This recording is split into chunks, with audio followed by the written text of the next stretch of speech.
Then, if my father, whom once you honoured, ancient Antenor, hugs to him Argive gold, which I see not, his son, in his mansion, me too accusest thou, prophet Laocoon? Friends, you have watched me sometimes fight. Did you see with my house's allies how I gambled, changed, when with sportive spear I was tickling the ribs of my Argives, nudges of friendly counsel, inviting to entry in Troia? Men, these are visions of lack brains. Men, these are myths of the market. Let us have done with them, brothers and friends. Hate only the Hellene. Prophet, I bow to the oracles. Wise are the gods in their silence. Wise when they speak, but their speech is other than ours, and their wisdom hard for a mortal mind to hold, and not madden or wonder. But for myself, I see only the truth as a soldier who battles judging the strength of his foes and the chances of iron encounter. Few are our armies, many the Greeks. And we waste in the combat bound to our numbers, they by the ocean hemmed from their kinsmen, we by our fortunes, waves of the gods that are harder to master. They like a rock that is chipped, but we like a mist that disperses. Then, if Achilles, bound by an oath, bring peace to us, healing, bring to us respite, help, though bought at a price, yet full measured, strengths of the north at our side, and safety assured from the Achaean. For he is true, though a Greek. Will you shun this mighty advantage? Peace at least we shall have, though gold we lose and much glory. Peace we will use for our strength to breathe in, our wounds to recover, teaching time to prepare for happier wars in the future. Pause, ere you fling from you life. You are mortals, not gods, in your glory. Not for submission to new ally or to ancient foeman, peace these desire, for who would exchange wide death for subjection? Who would submit to a yoke? Or who shall rule Trojans in Troia? Swords are there still at our sides. There are warriors' hearts in our bosoms. Peace your senators welcome, not servitude. Breathing they ask for. But if for war you pronounce, if a noble death you have chosen, that I approve. What fitter end for this warlike nation, knowing that empires at last must sink and perish all cities, than to preserve to the end posterity's praise and its greatness, seizing in clangour of arms and a city's flames for our death pyre? Choose, then, with open eyes, what the dread gods offer to Troia. Hope not now Hector is dead and Sarpedon, Asia inconstant, we but a handful. Troy can prevail over Greece and Achilles.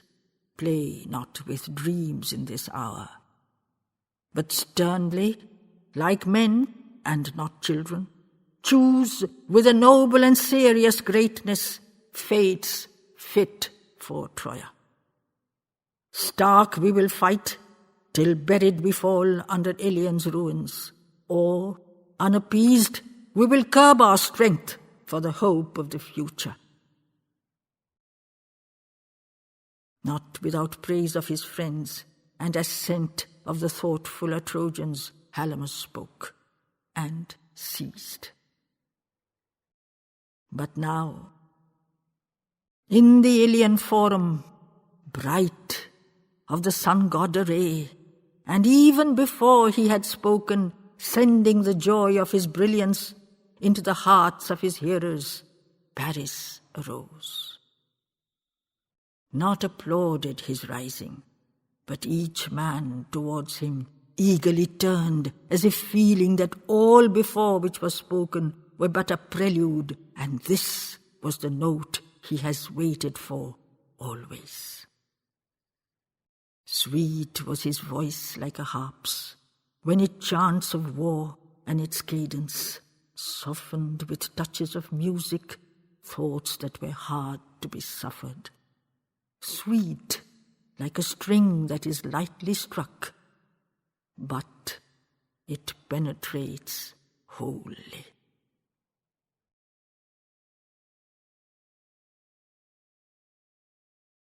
Calm with the greatness you hold from your sires by the right of your nature, I too would have you decide before heaven in the strength of your spirits, not to the past and its memories moored, like the thoughts of Antenor, hating the vivid march of the present, nor towards the future panting through dreams, like my brother Laocoon, vexed by Apollo.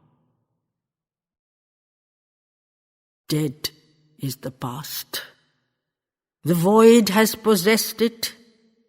Its drama is ended, finished its music.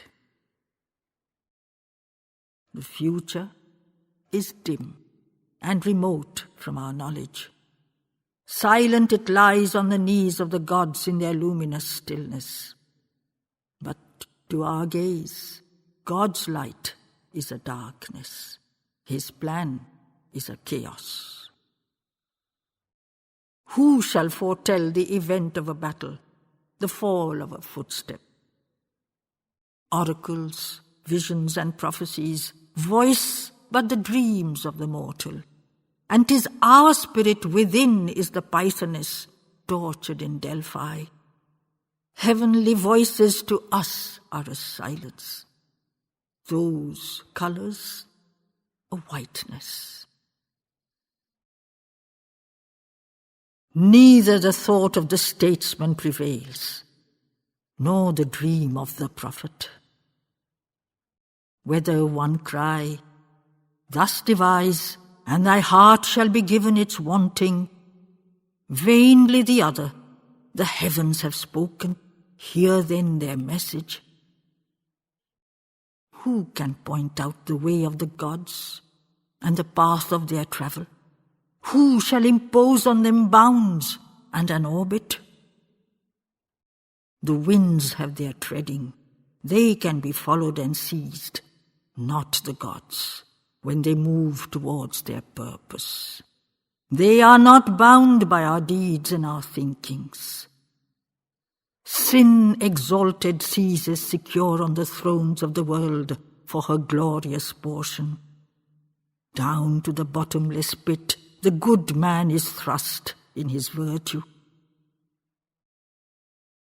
Leave to the gods their godhead, and, mortal, turn to thy labour.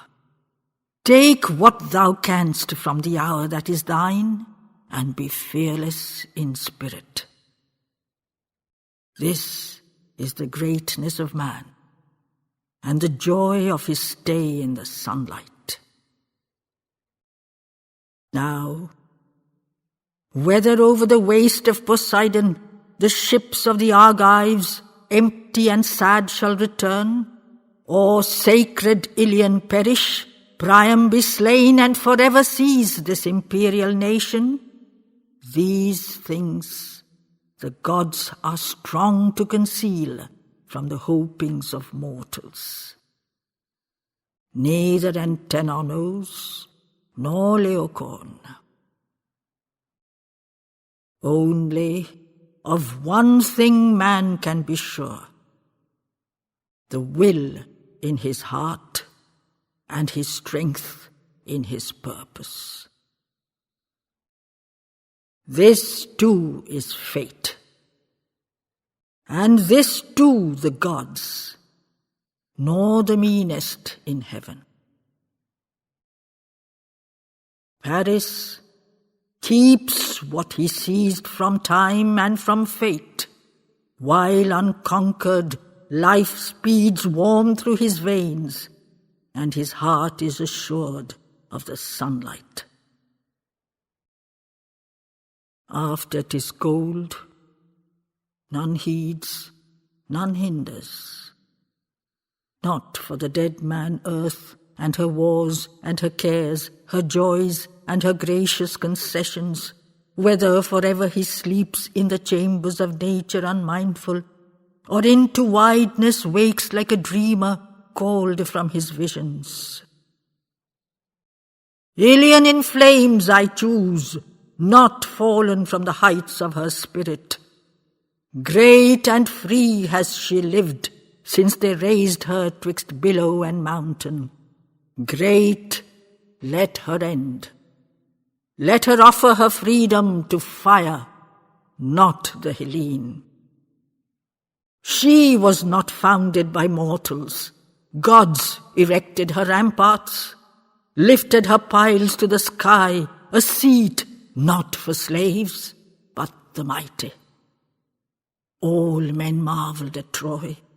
By her deeds and her spirit they knew her, even from afar, as the lion is known by his roar and his braying.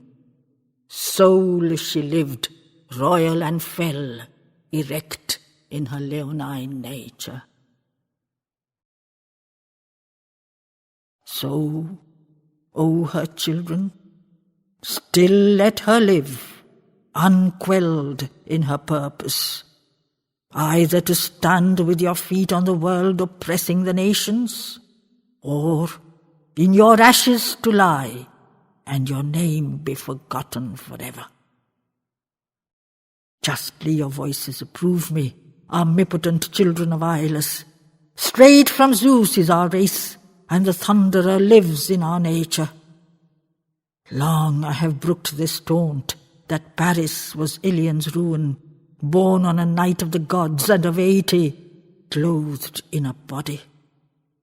Scornful I strode on my path, secure of the light in my bosom, turned from the muttering voices of envy, their hates who are fallen, voices of hate that cling round the wheels of the triumphing victor.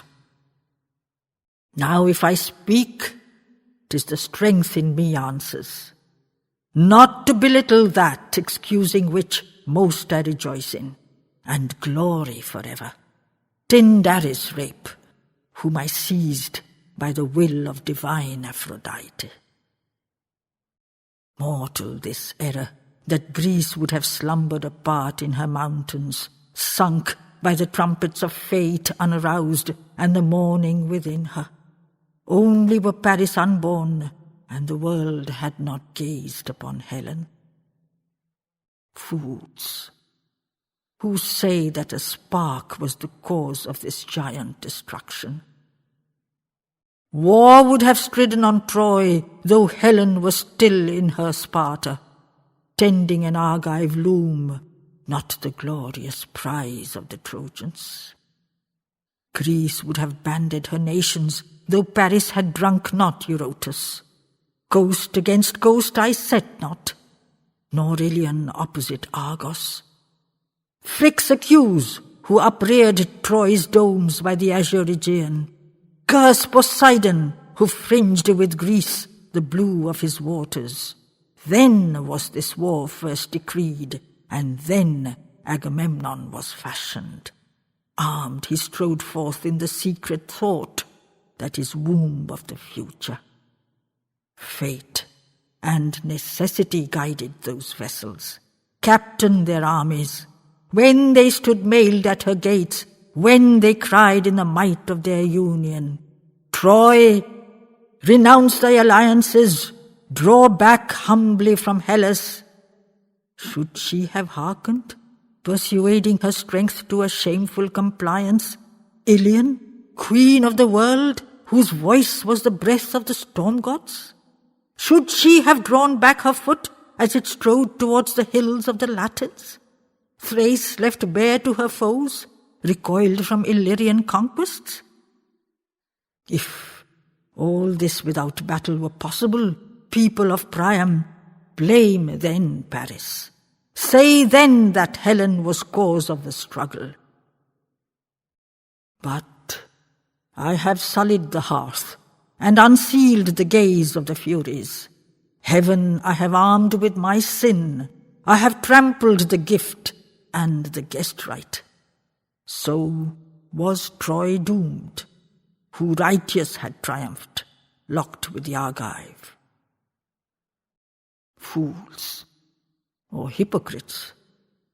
Meanest falsehood is this among mortals, veils of purity weaving, names misplacing ideal, when our desires we disguise and paint the lusts of our nature. Men, ye are men in your pride and your strength. Be not sophists and tonguesters. Lie not. Prate not that nations live by righteousness. Justice shields them. Gods out of heaven look down wroth on the crimes of the mighty. Known have men what thing has screened itself, mouthing these semblances, crouching dire like a beast in the green of the thickets. Selfishness, silent, crunches the bones of its prey, while the priest and the statesman are glozing. So are the nations soothed and deceived by the clerics of virtue, taught to reconcile fear of the gods with their lusts and their passions. So with a lie on their lips they march to the rapine and slaughter. Truly the vanquished were guilty, else would their cities have perished, shrieked their ravished virgins, their peasants been hewn in the vineyards. Truly the victors were tools of the gods and their glorious servants, else would the war cars have ground triumphant their bones whom they hated. Servants of God are they verily, even as the ape and the tiger. Does not the wild beast too triumph, enjoying the flesh of his captives? Tell us then, what was the sin of the antelope? Wherefore they doomed her wroth at her many crimes? Come, justify God to his creatures. Not to her sins was she offered, not to the Furies or justice. But to the strength of the lion the high gods offered a victim. Force that is God in the lion's breast, with the forest for altar. What? In the cities stormed and sacked by Achilles in Troas, was there no just man slain? Was Briseis then a transgressor? Hearts that were pierced in his walls, were they sinners tracked by the Furies? No, they were pious and just, and their altars burnt for Apollo. Reverent flamed up to Pallas, who slew them, aiding the Argives. Or if the crime of Paris they shared, and his doom has embraced them, whom had the island cities offended, stormed by the Locrian, wave-kissed homes of peace, but given to the sack and the spoiler?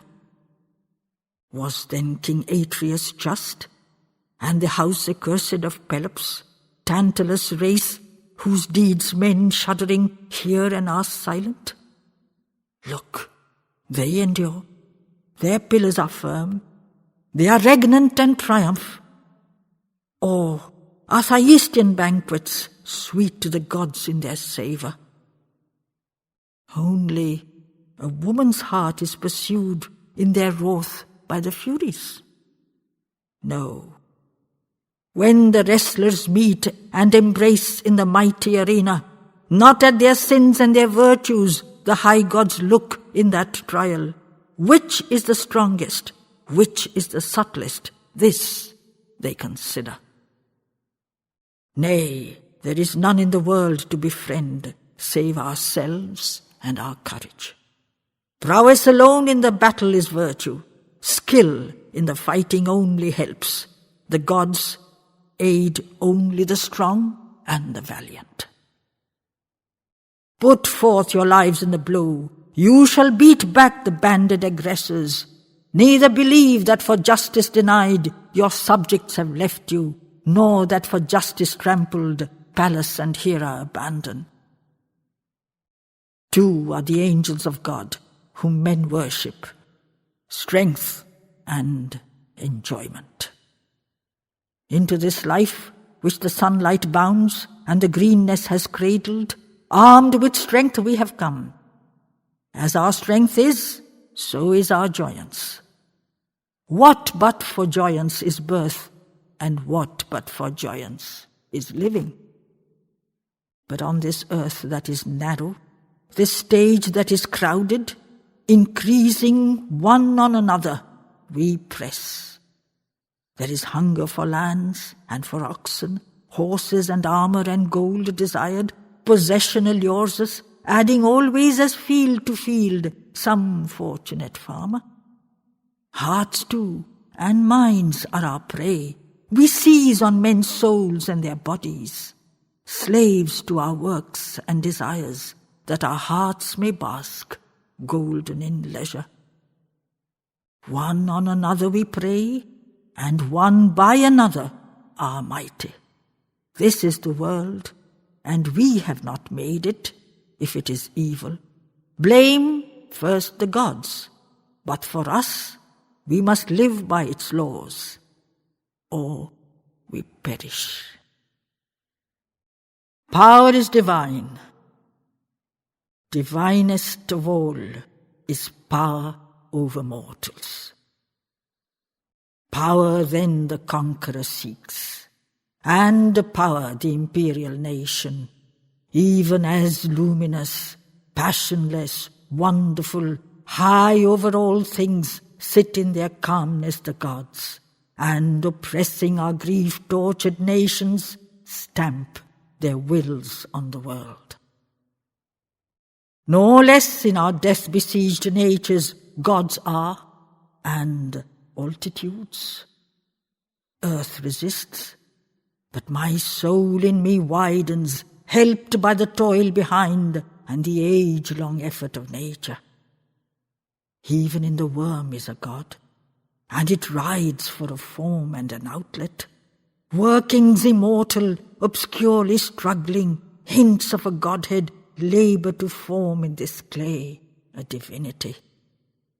Hera widens, Pallas aspires in me, Phoebus in flames goes battling and singing, Eris and Artemis chase through the fields of my soul in their hunting.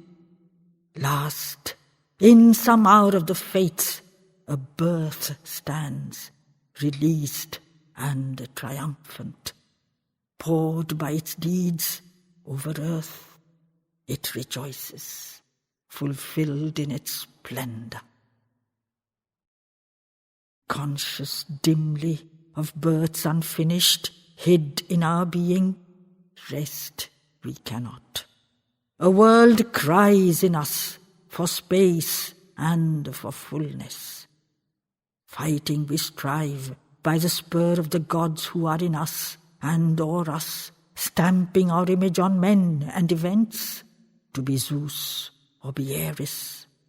Love and the need of mastery, joy and the longing for greatness, rage like a fire unquenchable, burning the world and creating, nor till humanity dies will they sink in the ashes of nature. All is injustice of love, or all is injustice of battle. Man over woman, woman or man, over lover and foeman, wrestling we strive to expand in our souls, to be wide, to be happy. If thou wouldst only be just, then wherefore at all shouldst thou conquer?